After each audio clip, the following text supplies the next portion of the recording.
था को अगर तुम्हारी मोहब्बत। जामन साहब ने एक बार फिर से सलार को मारने की कोशिश की।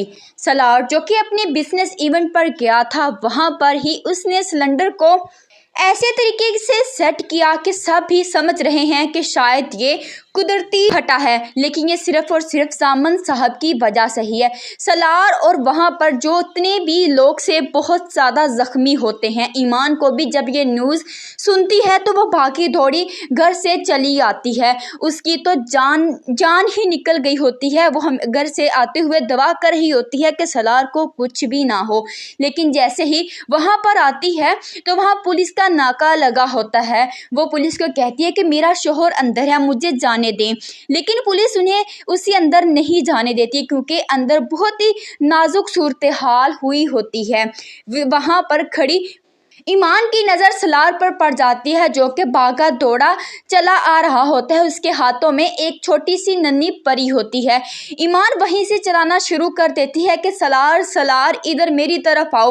वो भाग कर सलार के पास जाती है। सलार एक छोटी सी बच्ची की जान बचाने की कोशिश कर रहा होता है, लेकिन उसकी जान चली जाती है।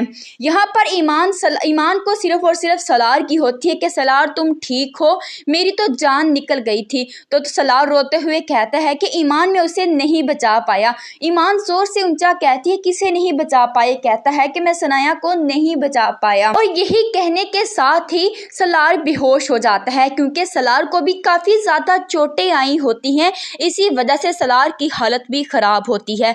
ईमान सलार को लेकर हॉस्पिटल जाती है और वहां पर सलार को कुछ देर के लिए एडमिट कर लिया जाता है। वहां पर जैन ईमान से मिलने आता है और ईमान को पता लग जाता है कि सबके पीछे जरूर सिर्फ और सिर्फ जैन का कुछ ना कुछ तो हाथ होगा ही।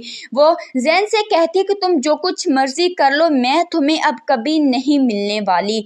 तो आगे से जैन कहता है कि मोहब्बत करने वाले कब नुकसान देखते हैं, मैं भी यही कर रहा हूँ, देखना तुम्हें लौट कर तो सिर्फ मेरी तरफ ही आना है। सलार को होश तो आ जाता है, लेकिन वो चीखना चलाना शुरू कर देता है क्योंकि वो खुद को उस बच्ची का कसूरवार समझ रहा होता है।